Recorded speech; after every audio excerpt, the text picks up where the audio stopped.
Hey everybody, Bolt Up here, and I have a super exciting video to share with you all. Just like my coaching sessions before with Anil and Jeremy, I have them linked below. I had a coaching session with Ciaran Farah. Ciaran takes an approach about playing that is probably new information to most players. In this session, he breaks down play by play how to think like your opponent and base your decisions on their most likely decisions. I learned an absolute ton from this session, and I know you will too.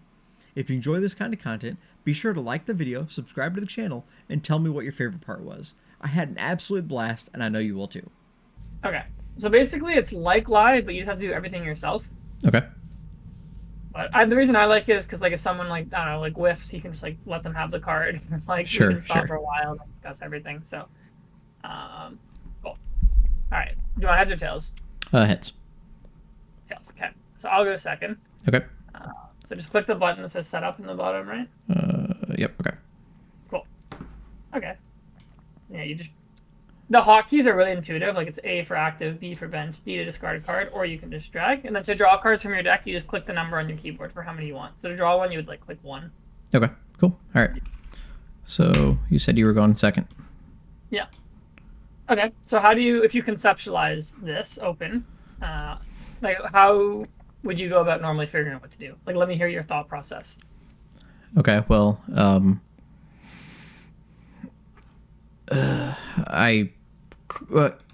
end of the turn, I'm going to be, I guess, okay, so there's two things I could do.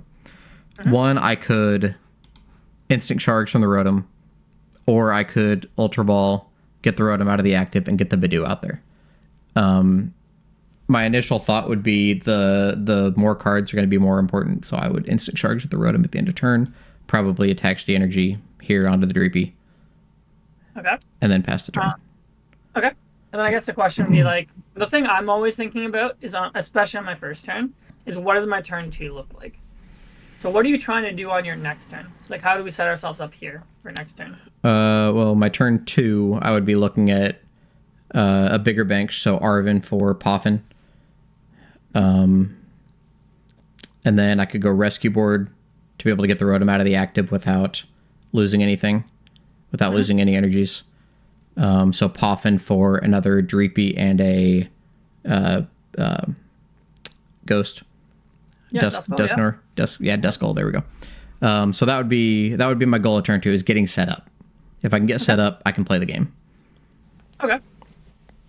So from what you're telling me then, if I hear that, it's that would steer me away from playing Ultra Ball, for example, because Ultra Ball is a more aggressive thing. I'd have to get rid of cards. I'm probably getting second GP. That probably means I'm trying to have a strong turn 2, maybe I'm trying to start an attack or something. But if you said you want to just set up on turn 2, then I feel probably attach to GP and then instant charge makes a lot more sense to me. And that is my thought is, if I can set up, I can play the game. If I can't set up, I can't play the game. Yeah, I think one thing with this deck is you don't, if you're playing against other slow decks like Gardevoir, for example, is you don't need to go crazy aggressive. So yeah, I agree with your analysis here. And seeing Greninja, it's either Guardy or the non-existent Lost Box, right? That's about the only two decks that would play Greninja. I don't know. Yeah. But I would just assume Guardy in this format, yeah. All right, so I attach and then I instant charge. So yeah, just look 3 on your keyboard. There you go. That's cool. Yeah. Okay, draw. Get bench Ralts, Poffin. 1, 2. Arven. Evo Vessel. Psychic. Greninja. Attach.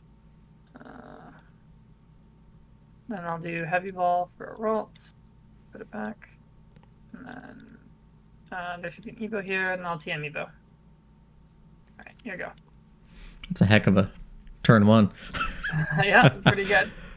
Okay, so draw for turn. Now the game pretty much starts. So, alright, so what are we thinking?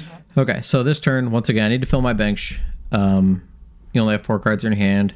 Boss isn't going to do me any good, so Arven's going to be the play. I'm going to evolve this into the Dracloak. I'm going to play the Dreepy. And then I can Arven for Poffin to get the two Duskull. Mm-hmm. That would leave me 2 Dreepy, or Dracloak, a Dreepy, and 2 Duskull. And then I think I would go rescue board on the Rotom, get the Bidoof out there, and get the Bidoof in the active. Okay. And I guess the question I always end off when I come up with something is, what's my opponent going to do? My opponent is going to probably discard a couple energies, draw extra cards, and possibly get a knockout on the Bidoof with the monkey. Okay. So Bidoof's a little risky, right? Yeah, Bidoof having the 30 is rough against monkey. Because, yeah, so you're playing against a deck where your opponent can, like, if I literally just go monkey dark, then, like, you're basically feeding me 2 prizes, right? Yep. And the lack of items doesn't hurt you too much. Yeah, I mean, I already discarded an Ultra Ball on my first turn, right? So then it's like I only have 1 left probably to get Gardevoir. So you're not really, like, blocking my chances that much. And then I guess the question would be is, like, what is your next turn trying to be? Like, what are you trying to do to me eventually? So, like, next turn, like, if we plan for it. So, like, let's say there's a couple things I could do. I could attack with Screamtail, knock out your Cloak. I could attack with Cresselia, knock it out. I could Guardy, knock out whatever. What would your follow-up turn want to be? Like, what would you like it to be?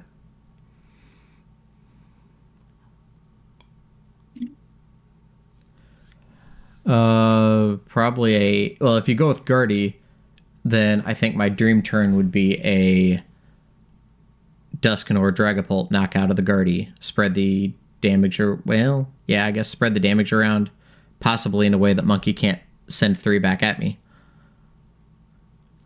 Okay. 2/2, 1/1, depending on what you have. Yeah, I think the even better play that you normally want to go for in this matchup is you can go like Dusclops, put 5 on a Kirlia, counter catcher the other Kirlia, and you can like knock out 2 at once. That's also a strong play. Okay. So you normally in a matchup sense. like Okay. this, right? It's like kind of like a battle of like attrition. Like you want to like both of you want to target each other's draw engines, right? So if I was analyzing this from your position, this is how I do it. So I'm like, okay, so my opponent probably next turn is gonna like Screamtail, like whatever I put energy on. So it's probably gonna be like the Sheepy Evolved Future Cloak. Okay, so next turn I probably need to get like Rare Candy. And then if I get Rare Candy, then I can do my like Dragapult attack next turn. So that's like, okay, I'm probably going to Arven for Poffin, get the double Duskull like you said, because I want to make sure I have at least 1 if my opponent knocks 1 out. I have a second GP in my hand, so that's okay. And then when it comes to getting the rescue board of the forest, there's a little bit of an argument, because like you don't actually care that much if Rotom goes down, because you kind of have to think about like the opportunity cost when you play Pokemon. Because like if your opponent does one thing, what are they forgoing? So for example, like if I leave Rotom in the active and my opponent Gardevoirs it, well then like my Dracloak with the Psychic's gonna survive. And then my next turn becomes way easier to like pull off like something like strong. Like kind of like what I was describing with the like Dusclops plus knockout 2 things. So that's like what if I like leave the Rotom in the active. I'm not saying that's what we have to do, but it's just like this is how my mind kind of thinks is like if I retreat the Rotom to like Duskull, for example, then my opponent's probably just gonna snipe like my Dracloak that has an energy. And then my next turn becomes much more difficult because I have to go Rare Candy and like all this stuff, and then I don't have a forest on my Rotom because I put the rescue board. So then, I mean, if I go forest, is there something that I need this turn that the forest can get me? Because that's what like I said. That's the next thing you lead into. I'm like, okay, so if we get forest, what are we getting? Because like your opponent plays like 4 Iono, right? Yeah. So if it either gets knocked out if I don't use it, or if I do use it, it gets Iono'd unless I use the card this turn. So I was trying to think what there would be this turn, and I don't see anything necessarily that the forest would help with this turn. Next turn, on the other hand, like it could be like a hedge as well. So it's like, let's say you evolve the Dracloak, right, and you put the forest. Like even if you don't use it and it gets knocked out, you're like, well, it kind of like was like a shield or like a bait to like save my Dracloak, and then I get okay, that's fair. Motion. So what I would probably do here is I would evolve to Dracloak and do Recon first, just to see what I draw. Because if I draw Poffin or something, like my turn's like a lot easier because then I can Arven for something else. Oh yeah, that's true. You want to look at your options before you do anything else. Yeah. How do I look at the top 2 cards? I just like click 2, draw 2, and then we'll just okay. That works. Okay. So interesting. So which one would you pick?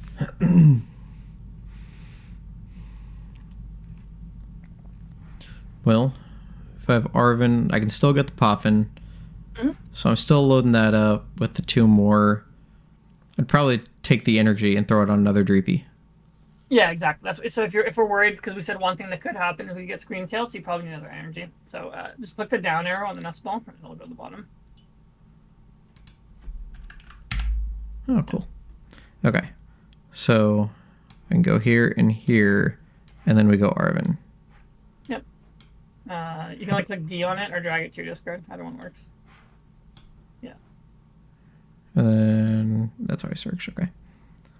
Cool. There's like a sort button. It kind of sorts it like live. No. It's next to where it says close. Yeah.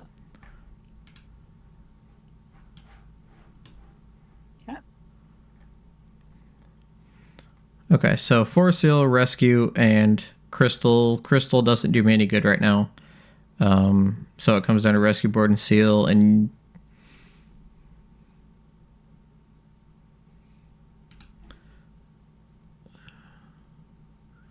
okay, so if I get Poffin, I go Ghost. Mm-hmm.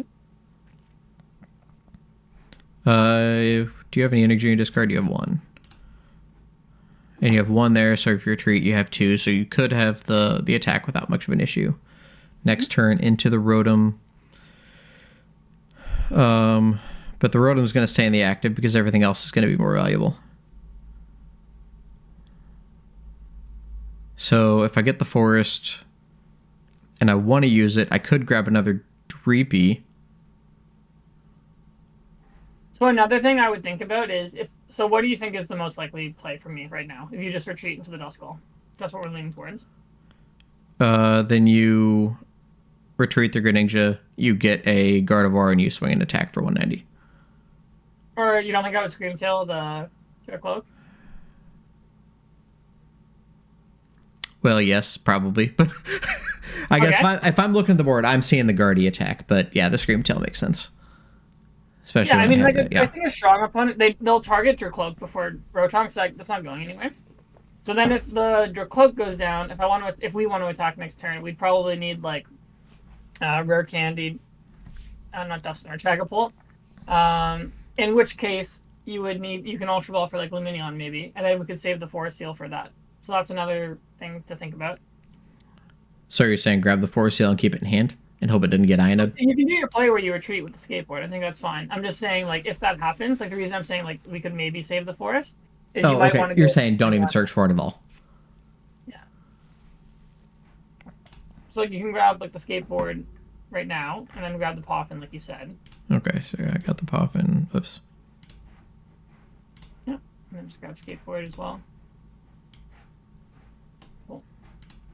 So that makes me try to think, like, I'm always trying to think what my next turn looks like, and I think our next turn probably does look, it might involve doing Lumineon, in which case I would save the forest, because I would Lumineon for Arvin, for example. I'm trying to put together this big swing turn. Mm-hmm.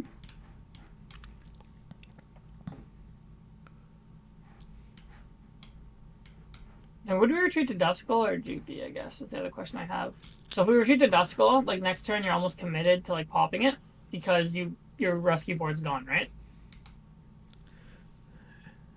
Yeah. But next turn we would need to go for, like, the whole Dusclops play. I do have the option to energy retreat if I can get the crystal. That is true. But with 4 energies in deck, it's less of a chance. 4 energies left. Well, if we say that I'm going to go for Scream Tail and knock out Dracloak, you have... Then I have the nice structure to get it back. So. Okay. Yeah.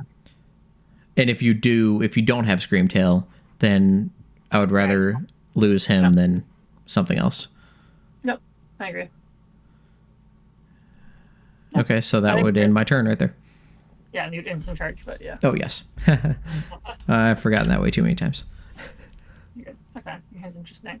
Yeah, I think that's going to be the big thing for you to unlock to get, like, as a stronger player. It's just, like, you have to basically plan your turns in advance and, like, have all the, like, I know there's a million paths we discussed, but, like, normally, like, when you play, like, you want to try and have, like, if my opponent does this, like, this is what I would go for. If my opponent does this, this is what I would go for. And then just kind of, like, being flexible and, like, understanding, like, how you can navigate depending on which route they go down.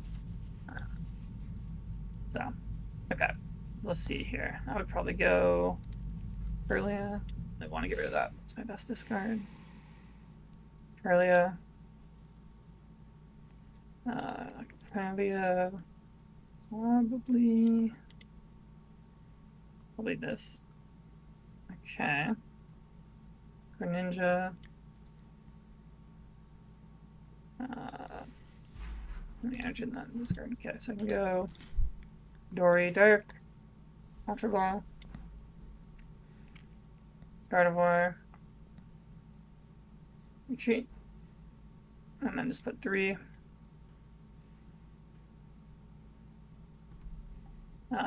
Monkey Dory to this guy, and then attack with Gardevoir.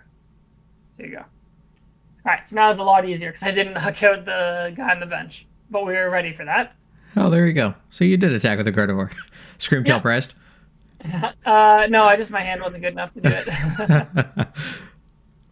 So. Okay, so... Yeah, but I mean, like, it's still good, though, that you plan for the worst. Then when something like this happens, like, it's, like, way easier now. Oh, for sure. Okay, so... I have the Lance. I have the INO.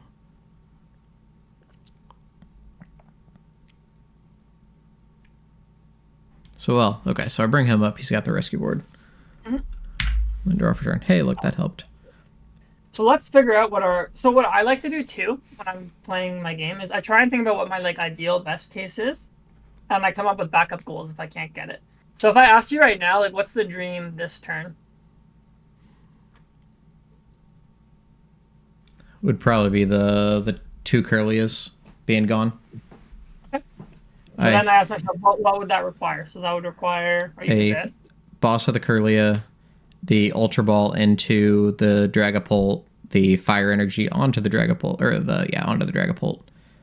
And then I would need Alakazam to move 2 damage counters over. Well, if you do Dusclops and counter catch it, you don't need Alakazam because you're counter catching one of them. See, I forget about the Dusclops. I forget about that play. So you would need Dusclops, Dragapult, Fire Energy, counter catcher. So you need a 4-card combo. So then I always look at my hand and say, how close am I? So you have 2 of the pieces. So we're 2 away. Okay, and then I say, what's my backup goal if I don't get that? Well, like, it could probably be like, you could get like Alakazam, move 20 to a Curlia, and we just Phantom Dive and knock out one of the Curlias. That would be like my backup goal because that I have guaranteed in my hand. I have. So don't I have the other play in my hand too? The Dragapult double Curlia. The Fire Energy, the boss, and the Ultra Ball. You need Dusclops though. No, I don't. Oh, I need the Alakazam. The Nest Ball gets me Alakazam because you have the 3 damage on the Gardevoir. Oh yeah, so you have you have a guarantee as well. Actually, you don't even need Dusclops. You're right. So yeah, you're right. We have it guaranteed. So. Okay. Now, in your opinion, is that play better, or is the more damage on the board with the Dusclops better? Probably that play, right? Because of the monkey being able to just throw 3 back at me. Yeah, I think it's more clean. Yeah, and like you said, the damage isn't going to get thrown back at you. Also, like, Dusknoir is just such a strong card just to have, like, as a threat. So, like, the longer you can save it, sometimes the better. Because, like, if you just, like, eventually get a Dusknoir, right? You can just pop it at any moment and just take, like, 2 prizes. Or, like, a prize. Or, like, you can, like, choke out one of my Curlias. Or you can knock out my Gardevoir. Okay. I would, in general, if you can save it and still do something like this, knock out both Curlias, you want to go for that. Okay. So we're going to Dracloak first. Okay, yeah, cool. I was gonna say, like, if you wanted to, like, get any bench Pokemon with Poffin, we probably could have done that first. Oh yeah, the Thin. That's right. Yes.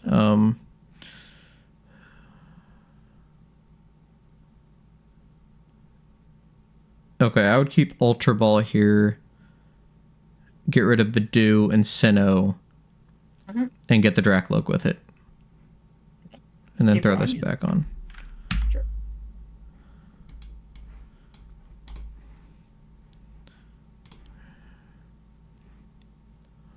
So, okay, so I need 1 because I need the Alakazam. Let's look and make sure we have the Alakazam. We do. Okay. So I would go 1 more Duskull with the Poffin. Yeah. In case this gets knocked out. Or you can also grab a second GP to keep trying to, like, progress your board with draw. That's also pretty good. Is there any fear? I mean, there's fear of the Duskull getting knocked out with Screamtail, but you'd target the Dracloaks. You wouldn't target the Duskull.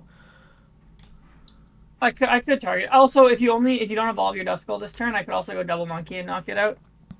So.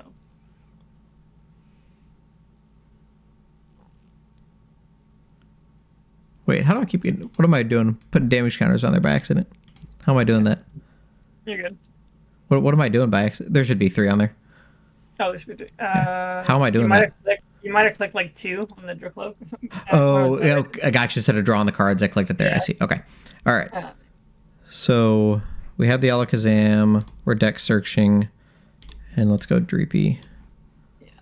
Yeah, the only one thing I'd be worried about is like I said, is just getting your like double Duskull on the... Or double monkeyed on the Duskull. I think it should be okay. Because if I Screamtail, then like there's a bunch of damage on like a Screamtail, so then you can probably just move some and knock it out as well. Yeah, and if you well, I mean, double monkey doesn't seem. I guess it is possible. Well, yeah, like that's another thing. So when you're thinking about what your opponent can do, you want to evaluate how likely it is. So you would look at like my discard, for example, like how many psychics are there? Because I only have 30 on guard right now, for example. And you have no psychics in the discard pile. We haven't seen another dark. So it'll be a ton, right? Because you're gonna move 20 from the guard. Yes. It'll be a ton. So then it's like, how likely is it that I can even get the damage? That's true. Yeah. Well, you'd have to. And the answer is probably like not that likely, to be honest. Yeah, you could. I guess if you went, well, if you retreated, but then you wouldn't want to move it over if you went to Screamtail. Okay, so I do that, then I Nest Ball for Alakazam. Mm-hmm.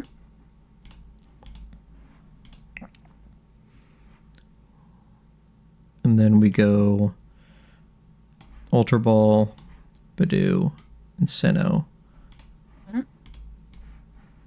for Dracloak. Then we use Dracloak, Candy Arven,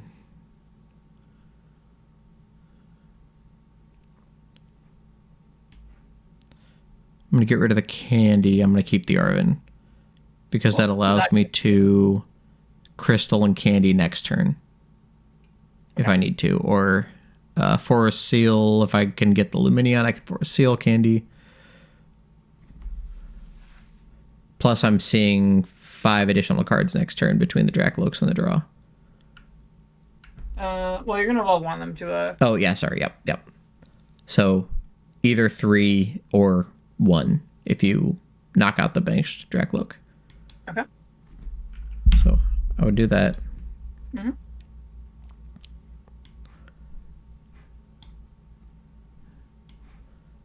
And then we're gonna go.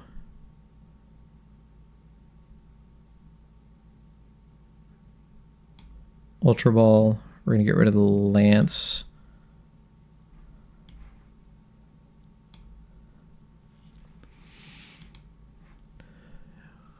And now, okay, so now I put myself in a spot where I have Ino and Arven.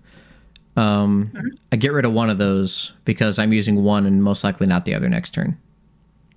Well, one thing you could do is, like, you said you were going to boss. Like, you're about to take the prize lead on me. So, like, you could save that boss by, like, playing the Arven this turn to get the counter catcher. So like you can get rid of Night Stretcher, for example. I don't know how badly you need that. Yeah. And then this way you can Arven, and then you can get like Crystal plus. Oh, that's true. Okay. And it saves boss because you're the one who's gonna be playing from ahead this game. Yeah. And then like just take the Crystal, I guess.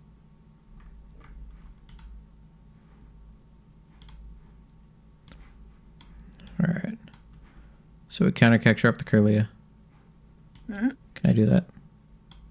Oh, sorry. I just moved it for you. Sorry, I didn't. Yeah, no, you're good. You're good. Okay.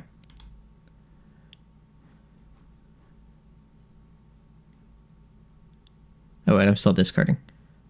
No, you're good. Oh, you didn't grab the Dragon Ball from your deck. That's just another thing. Well, I have another card to discard.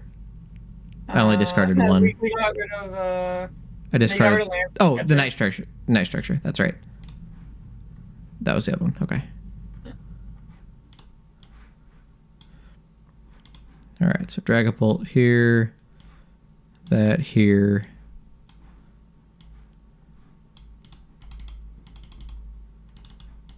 Dang it! How do I got them all. Oh, there we go. Got them all highlighted. Okay. There. Dang it. Yeah, you're good. All right, so then we Alakazam, move 2 damage over from the Gardevoir onto the Kirlia. And then we Phantom Dive and knock out the active and the benched Kirlia. Exactly. That's like always the strongest play to this matchup. Yeah. Oh, and then you just drag him to your hand, yeah. Okay. Draw. Monkey, I guess. Or actually, before I unfair stamp, I'm going to stretch her when the Kirlia is. Yeah, then yeah, I'll unfair stamp.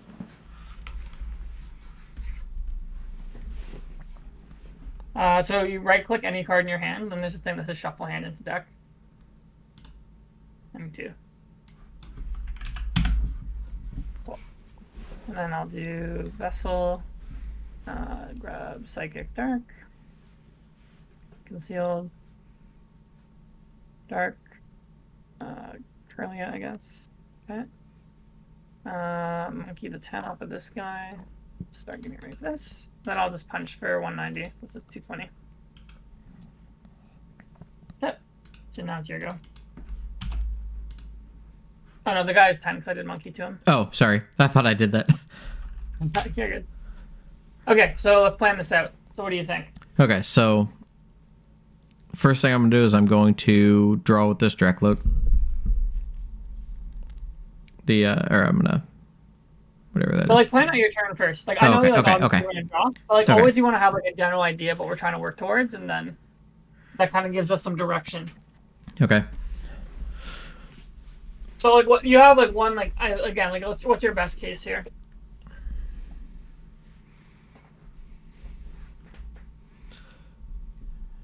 All right. So at some point, well, I guess a dream is 2 prizes this turn, 2 prizes next turn.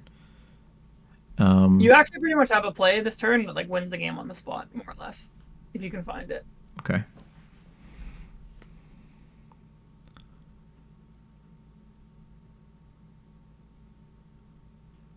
Okay, so if I can Dusknoir the active Gardevoir, move 2 over to the Kirlia, then I can attack, knock out the Gardevoir and the Kirlia. Yeah, exactly. That's the dream. Because that win, like, I have no way to attack. Okay. And then what would your, like, if we don't get that, like, let's say you just have to punch into my Gardevoir, what would we, like, be looking, like, what else could we do?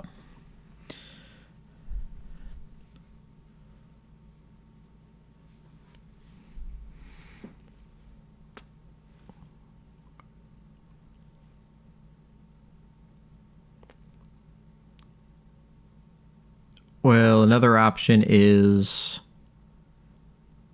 possibly Turoing up the Dragapult and then putting it back on the Dracloak if I can get the energy of the crystal, and then I can attack with a healthier Dragapult. Yeah. Our luck, 'cause we'd have to hit, like, Turo off one, then pull, or crystal or energy off It's the a other. lot, but we're seeing 4 cards at minimum. Yeah, I think otherwise it's probably stuff like we probably want to try and find a Dusclops this turn so that we can threaten next turn. Because if you Phantom Dive, for example, like if I want a monkey, like and heal off the Kirlia, then I have to leave damage on the active. So like, if I okay, so if you want to threaten Dusknoir next turn, so if you do 200 to my active, then if I heal, then that means I'm not healing like from my active. I'm not healing from the bench. So that's another thing to consider. So it'd be like, how do we set up the damage here? So you'd probably just fire all of it into like a Kirlia, for example. Okay, yeah, because with 1 monkey, I generally try to split it up, but you have 2, so it doesn't really matter. Yeah. So yeah, probably here we probably want to...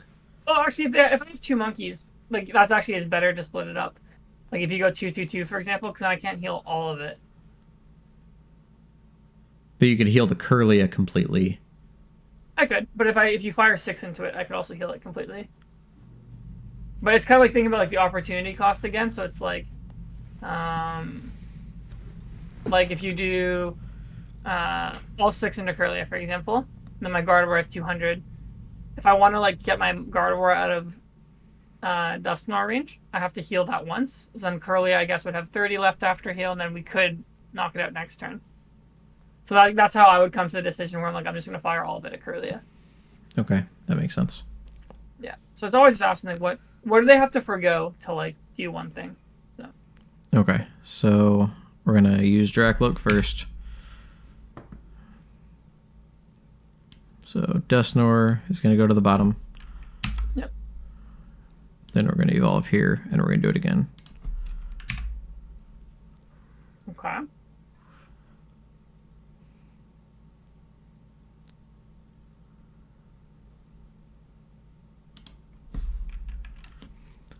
All right, so if I keep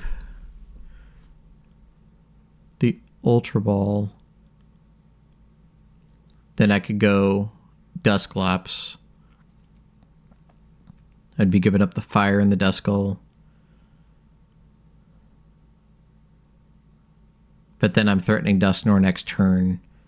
Dragapult's going down, most likely. But I have 2 Dracloaks ready to go.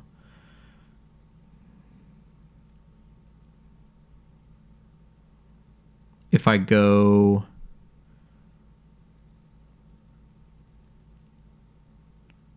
Well, no, because then I'm still 1 card short. Okay. So I think Vessel goes anyway, because I don't think that does me any good at this point. So I'm keeping this. I would Ultra Ball the fire and the Duskull away to get the Dusclops. Yes, because if you don't, I'm just going to double monkey right into the Duskull. Seems good. Okay. So here... And it's kind of like this other thing in Pokemon where, like, sometimes, like, your Pokemon are, like, a shield for one another. So it's like, if I want to go after the Dusclops, I have to, like, leave the Dragapult and the Dracloaks alive. If I want to go after the the Dragapult, I have to leave the Dusclops alive type of thing. So, yeah. That's like one concept I think people, like, miss sometimes. Like, kind of like building on the opportunity cost is, like, your Pokemon kind of protect each other. Because if one of them goes down, that means, like, the other one's not going down. So, like, for example, if your Dragapult goes down, then, like, you get to get the draws off the Dracloaks. And, like, yeah, if the Dusclops goes down, you get to keep everybody. So. Okay, so now I can swing in with the Dragapult, do 200, and put 60 on the Curlia. But I could also knock out the Curlia if I pop the Dusclops. Oh, yes. But go discuss that, yep. So, but that would be wasting the Dusknoir in my hand, which obviously does more, but is getting rid of the Curlia more advantageous, especially if you came back and knocked out the Dragapult. Then I'm seeing possibly 5 cards and could get set up with another Dragapult next turn. But that's a stretch. Unless I got rid of the Dusknoir and kept the fire. Then that was 1 card closer. Yeah. Okay, but what's one thing... There's actually one play, if you like, or one thing I think is really good if you do go for the Curlia. So what's one play you're preventing if you do Dusclops, knock out Curlia this turn? So think about things I could do.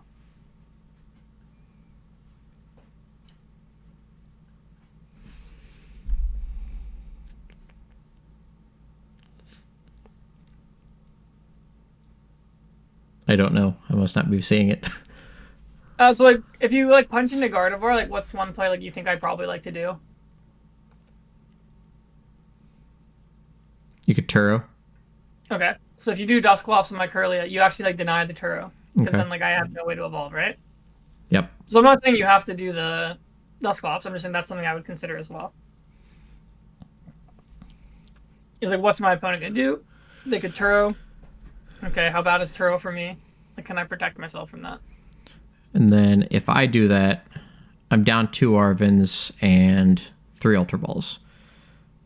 So I did not prize check, but assuming I have an Ultra Ball left, I have 1 Ultra Ball, I have 2 Arvins available.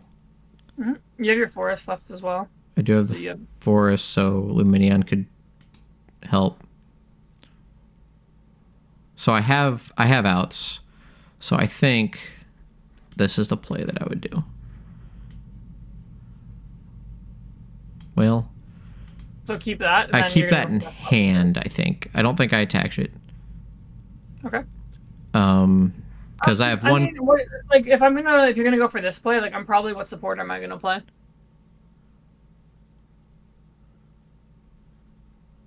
If we go for this play,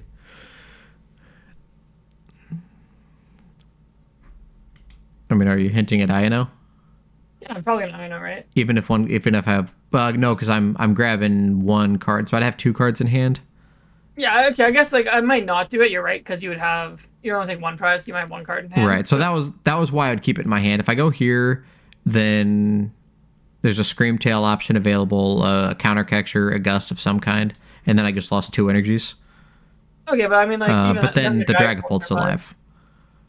Because then I think you have another energy in your deck, so like you can just attach now, and then we can start like getting like if you get the next energy, then like you can start picking up the next guy. Yeah, because you don't have a way to do both. Because that's still like 80 down. Exactly. So it's kind of like, again, like the opportunity, like cost things. Like, well, if I knock out your cloak, well, then your active is just alive. And then we still have the crystal. So then you just need the other Dragapult can attack. So.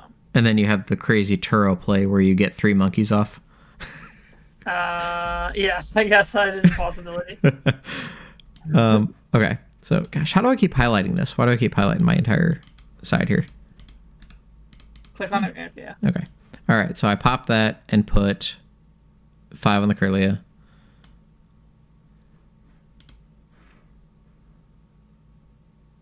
Discard all. Okay. And then we're going to swing for 200. 30. And then... Is there any reason to not just put it all on the Kirlia? Well, I mean, if I'm going to do heal, I could heal from my Gardevoir as well. Right. So you're basically saying you don't want to have the monkeys, like, you wouldn't want Monkey Dory. Yeah, okay. Yeah. Yeah, I don't know what okay. I'm trying to think if there's any... Because I guess, yeah, if you put 30 on Monkey, I probably would heal that. So if you heal... You could go, like, 1-1-1 if you wanted to across the monkeys and, like, Greninjas. Does that change anything? I'm trying to think if that ever helped. Because 8 isn't important, really. So, yeah, I think, well, what did I have to do? 5, yeah, I'd do 3. So 1-1-1. Yeah, that would probably be my play then. Yeah, and this, like, spreads them. It's not really that efficient for me. Then you take a prize. Yeah, well, I obviously don't want to attack with the Gardevoir. I don't want a bunch of Ralds, because then you're just going to Alakazam. What would I attack with? I'd probably go, like, Arven. For Nest. And... Charm. How much health do you have? 100. So then... well, actually, I guess since you spread, I could actually go Cresselia, so maybe we could have... I'll just play it this way. But I guess, yeah, that might have been one reason not to. Okay, so 20. So if I do it now, it'll do 50, 70. Okay, Monkey twice. So... Your active would get 30 from one Monkey, then I'd put the other 30 here. Are most Guardies playing Cresselia right now? I think it's like split 50-50. Okay. And I would just Moon Glow Reverse, I guess. And then I'll get your active.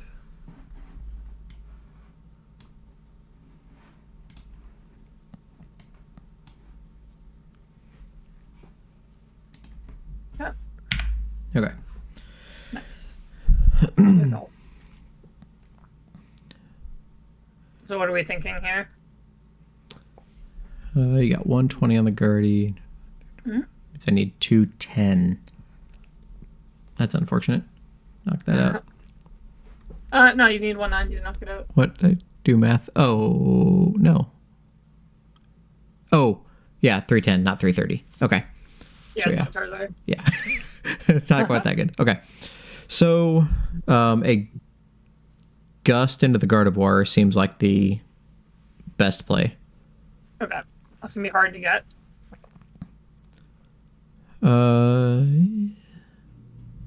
Not necessarily. Well, I guess you're right. You just need to draw like Dragapult or Lumineon. Yeah, I need a piece is all I need, and then Cool. Okay, so that's my If you dream. whiffed it, what would you do? What's that? If you whiff, what would you do? I'd definitely go Dragapult. There's no reason I don't. Okay. Is the backup plan. If I whiff the Gust,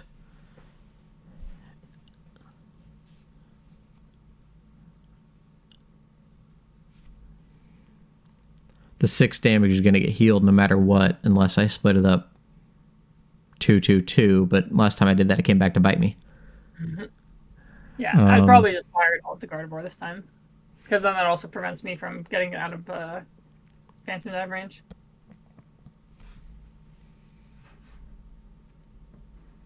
Oh yeah, that's true. Yeah, because if I spread it out, you're going to heal it up anyway, and it's just going to be better for you. Because I have 190 left, so if you like let me heal Monkey twice, then like I'll get out of range. Oh shoot. I forgot how much was that? 40 on it? Dang it. 40. It's okay, I got it. Okay. Okay. Well, there's a Dragapult. Yeah. Yeah, as much as I don't know feels really good, I got to keep the piece that works. And then let's do the other one. And there's Luminion. Roger, nice. Okay. So I can go Luminion for the boss. I have the Dragapult. And I have the play. Okay, so Luminion. Yeah, and then now I'm gonna like bind because it's like I don't have anyone to power anything up. So boss up, Gardevoir. And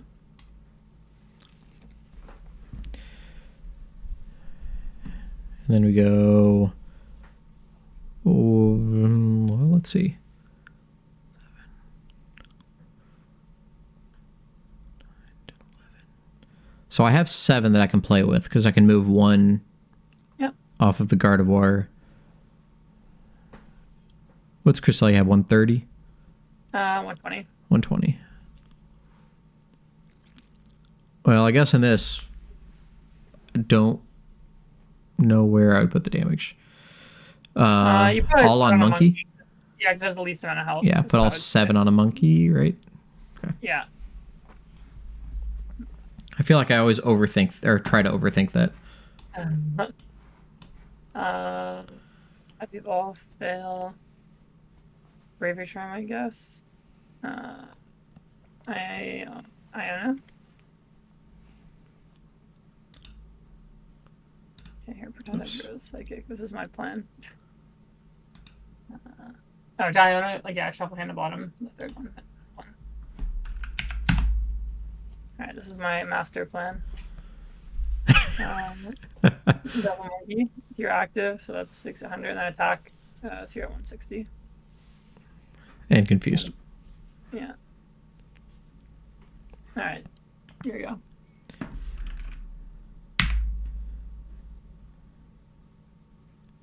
Cool. So I guess, is it worth it to like fire, or would you like play conservatively? What do you think? I would play for a chance of getting a Dragapult ready to attack on the Dracloak to guarantee it, because I would need Crystal and Dragapult. Which one Dragapult is on the bottom, so I really need a way to shuffle. So we go here. And then, is there any, I know this is the math question, is there any reason to do one or the other first? Well, you can't Fez first, because I didn't take a knockout. Oh, you didn't take a knockout. Yeah, never mind. Fez is going back to hand. Yeah. I expected you to take a knockout. Yeah. Okay. Well, you knocked out my Gardevoir, right? So like, there's no way for me to... Yeah, that's true. Yeah, you have no Gardevoir, do you? Or no? I don't think you can guarantee a win this turn, because even if you draw Arven, I don't think you have enough card. Yeah, you don't have enough ways to do it.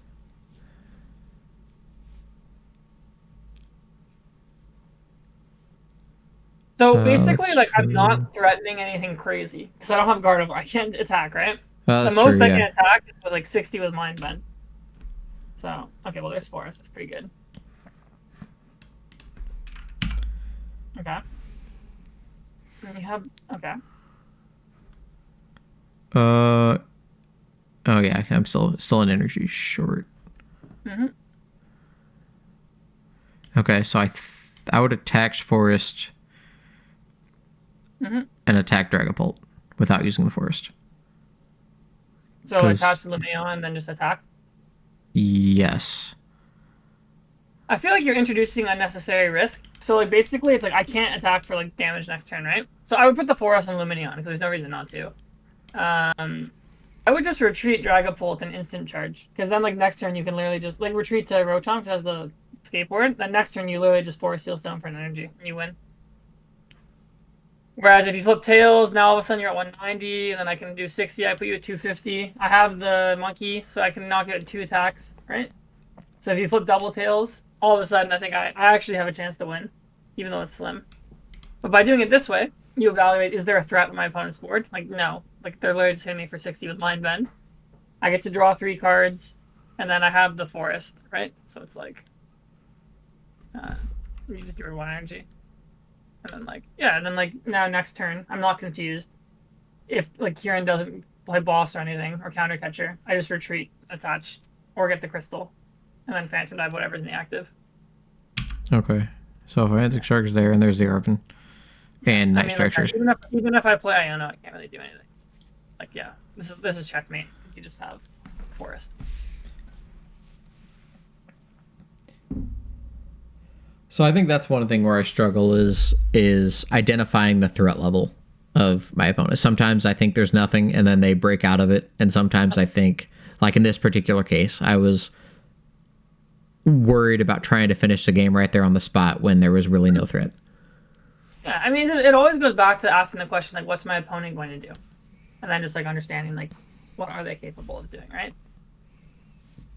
And, like, in this spot like this, when there's no Gardevoir, like, I assume you've, like, probably studied most Gardevoir deck lists. Like, you know they don't play, like, anything crazy. Like, they don't play Blood Moon, they don't play anything like that, right? Yeah, and I mean, last format I played Gardevoir for months. Yeah, so it's, like, it's one of those things where it's like, okay, well, I'm not really worried about anything happening, right? And then, like, but if my board was more developed, then it's like, okay, if I, like, let's say I had a Curly or something, it's like, well, if I retreat, now all of a sudden, like, yeah, he might go, like, Scream Tail, knock out my Dragapult. Then I might be in some trouble. So then it's like, oh, maybe I should go for the 50-50 type of thing. So that's just kind of, like, it's just always, like, when I'm playing Pokemon, I'm always just, like, constantly thinking, like, what's my opponent can do? What could they do? Am I ready? And then sometimes, like, I find if you, like, struggle, like, you get scared that they can do, like, something crazy. I just say, okay, like, what would they need to make this happen? So, like, for example, like, they need, like, 5 cards. Like, one of them is, like, an ace spec, or, like, one of them's, like, a hard one to get. How likely is that? And a lot of the time, like, okay, it's, like, not that likely. I'm like, okay, it's, like, I don't know, like, 20%. I'm like, I'll live with it. If they hit it, they hit it. Otherwise, like, it's just bad luck, right? So, like, I have a board set I can send to you. It's, like, a good example, actually. Let me pull it up, and we can kind of go over this concept. I think it's this one. Yeah, it's this one. Okay, so I'll go over it with you. So click the link I'm going to send you on Discord. And then just, like, screen share this one. Yep. Okay. Just let it load.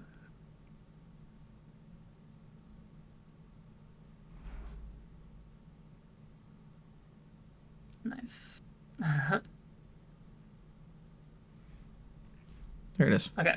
Let's give it a sec. Okay, and then once click the arrow next to coin, because I just want you to do it from Lugia's perspective. It'll flip the board. The one next to coin, like the arrows to go up and down. I'm not seeing these arrows. Move your cursor down a bit, and then to the right. Oh, right there. Okay. Cool. Okay, so then right click on, like, the Charizard in your opponent's hand. Just hit look cover hand. It'll help us focus. Yeah. Okay. Cool. Okay, so the context for this was, like, you're playing Lugia. You just played Professor's Research. So, like, click on your discard, so I can just, like, show you what you discarded. So you discarded a Chinchino, all this stuff. This is the hand that you have now that we drew. The 7 hands, so if you, like, close the discard. Okay. And you have to decide, like, you have Jet in your hand. So, like, you have 3 options. It's like you can pass with Gigas in the active. You can Jet Lugia, pass. You can bench Squawk, Jet Squawk, and pass. And you have to kind of figure out which one makes the most sense. So this is kind of like going to be one of those like questions about like what like should you gamble or not, or like what's your opponent going to do. So like how would you kind of go about figuring out which one makes the most sense? Have they used the Forest Hailstone yet? They They've used have. them. Okay. So that's cool. If you look at their discard, you can see what they've played on their first turn. So Arvin and then just like an energy. And they used Forest for popping.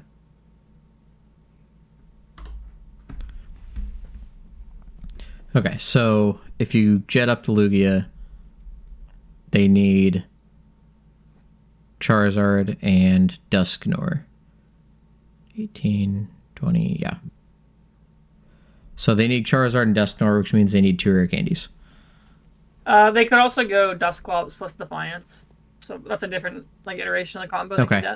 So more cards, less. I guess not more cards because it's just replacing the candy with the. But they have. It's a 4-card combo pretty much. They have 1 Arvin gone, so they still have 3 Arvins.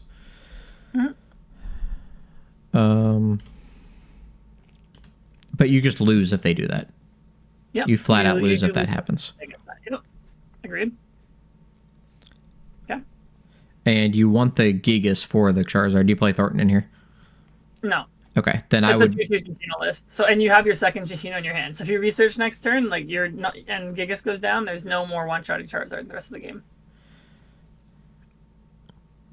Yeah, I would 100% go Squawk and Jet Energy on it.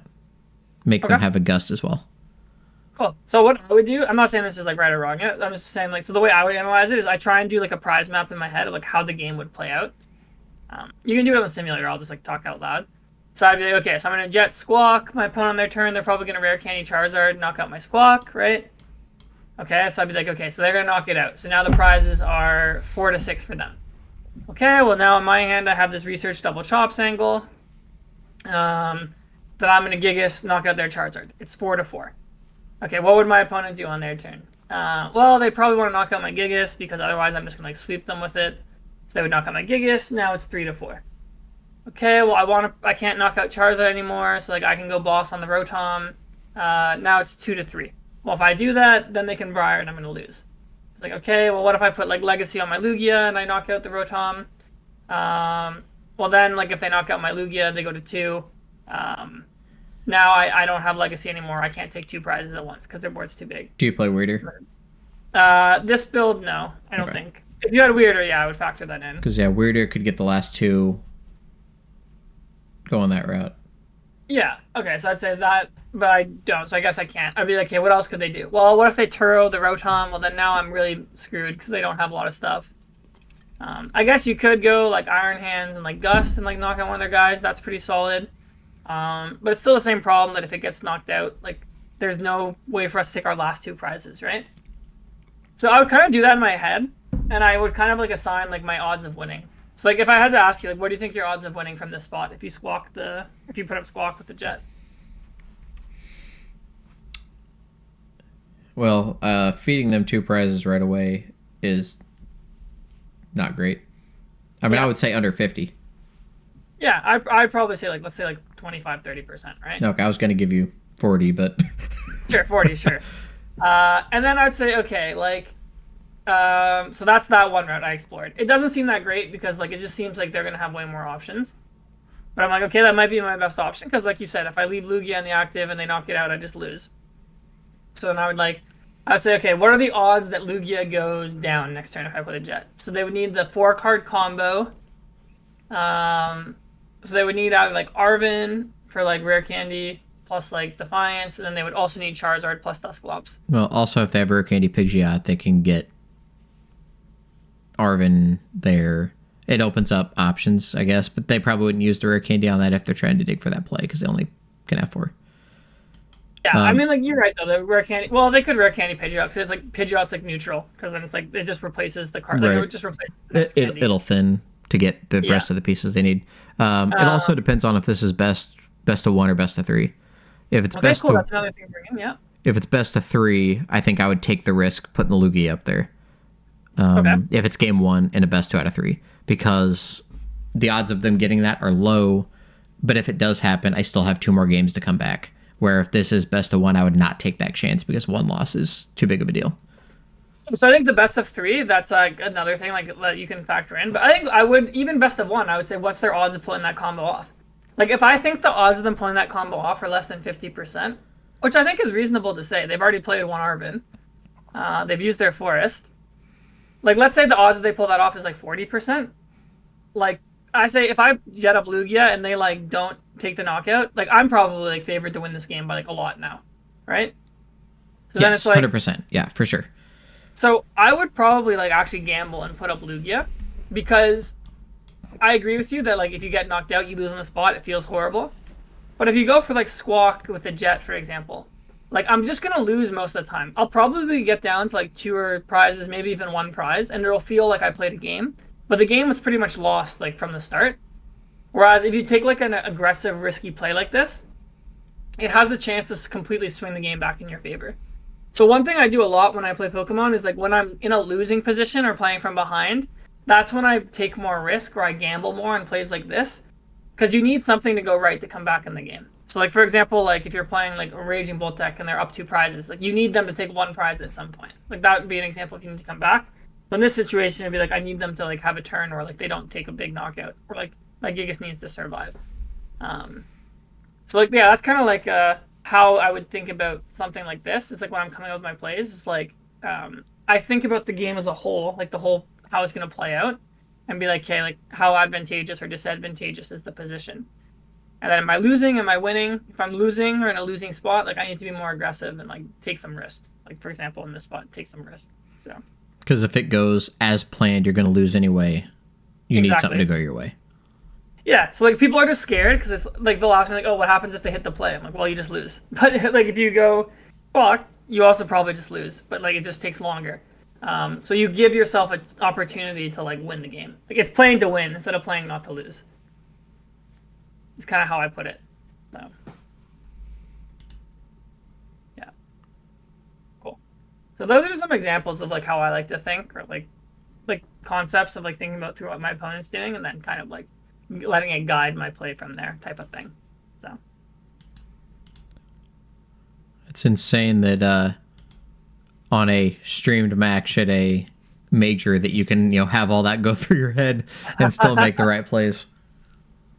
Well, I mean, I mess up all the time. Like the last time I played on stream, I like messed up my line, so I didn't check my prizes properly. So I was like, yeah, like. But I've been playing for like such a long time. I've played like tens of thousands of hours. So it's like my muscle memory, my repetitions is like insane at this point, right? So I think this is my 2nd season of actually playing. Yeah, exactly. So I've got like 10 years on you. So nice. Cool. Is there anything else you want to kind of like discuss, ask, anything you're curious about?